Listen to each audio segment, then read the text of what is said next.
Hello lovelies, welcome to 2020, New Year's Day today. My son forgot the lappy as usual, so you're probably going to get bombarded with about 4 or 5 or 6 videos that I've been making over the last week. So this is shortbread dipped in white chocolate, sprinkled with almonds and cranberries. So let's get stuck into it, alright? Alright, so first of all we need a big bowl. I'll put the recipe below as always for you. Alright, big bowl, your butter, your caster sugar and your vanilla extract in there, and we want to beat it up with an electric beater until it's all nice and smooth. Once we've got it nice and smooth and fluffy, we add our flowers and our coconut and we mix it all in until it's just all blended. Once we've got it all nice and blended into a little dough, lightly flour our surface. Just a little bit, alright, you don't want too much flour, you don't want to dry them out too much. Put your dough on there, so squash it all down a bit.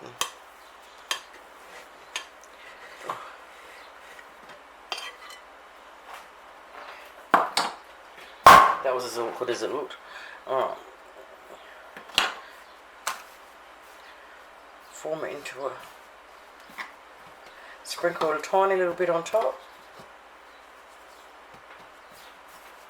Get it into a bowl. Now I would split it into 2.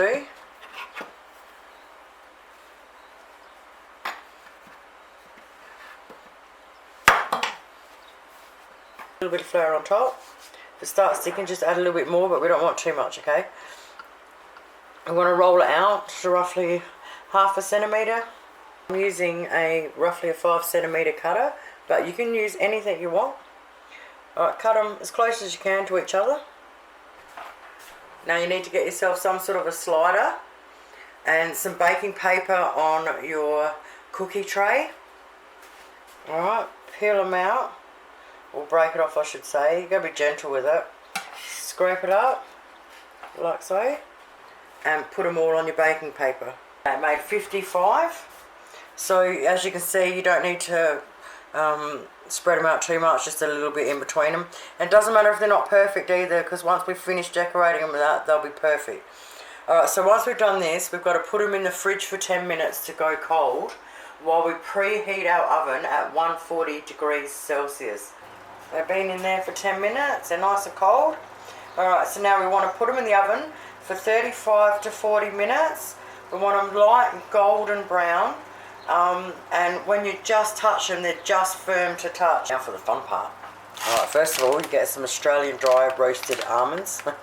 You don't have to have Australian. Just dry roasted almonds. Alright, these Australian ones though are awesome. Alright, so we get some of them, and if you've got a food processor, use a food processor. If you need to smash them with a rolling pin in the freezer bag, I did it with a hammer in a freezer bag. Just smash them up enough because we're going to decorate the top with them. Just a handful. And then we also want sweetened dried cranberries. That's what I've got left over from Christmas, so I'm using these. But use your imagination, you can use any dried fruit you want. These are awesome. Alright, so just get a handful of them and just chop them all up as small as you can, so we can sprinkle them over the top as well. So once you've got those 2 ready, the next thing you want to do is melt some chocolate. Now, we're using the 395 gram bag of white chocolate melts, but you can use any cooking chocolate that you want. Alright, so get yourself a small saucepan. Fill it with boiling water out the tap. Boiling water out the kettle. Set a bowl over it that fits. And I'll put 1/2 bag in at a time. And melt that down. Oh yay, I love doing this part. Alright, line a few up, ready to go. Get your trusty thingy ready to go, just so you don't have to have your fingers all over chocolate, so you can keep going. My tray is ready to put them all on. Now, if you want, you can get them and you can do them in like a smaller bowl so it's deeper. And you can dip them half in if you want. Put them on your baking trays and sprinkle the stuff on, but I like doing it this way because shortbread is really delicate. Oh, they're so yummy. Half of them are gone already. Like, you put them in your mouth and you don't even have to chew, it just melts in your mouth. They're just that nice. So they're very easy to break. So if you go dipping them in, you'll break a lot of them doing it that way. So I like doing it this way. So I'll get a teaspoon.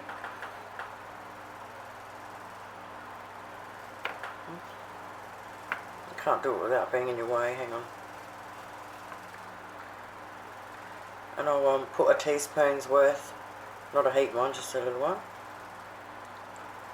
Roll it around on it. Then I'll get a little bit of cranberry. You can see from there, yeah. And just put it on however you want. I just like putting little bits here, there and everywhere. Just a little bit. And then a little bit of almond.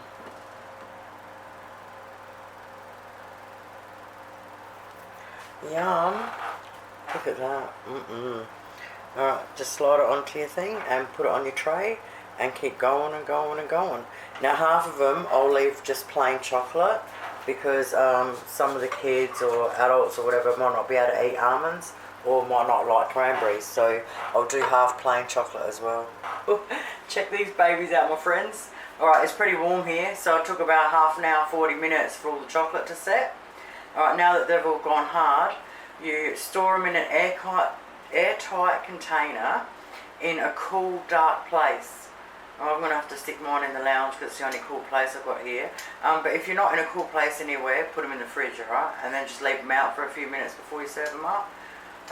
They won't last long. They'll go really quick. They are so yummy. Now the other thing I want to say is that you don't have to have cranberries and almonds. You can do any sort of nut and fruit that you want, or you can just do fruit, or you can just do chocolate, or you can just eat them on their own. They're awesome. Another really nice one is apricots on them. Oh. Thanks heaps for watching, eh? Have yourselves an awesome day, and I'll be back really soon with something else. Bye.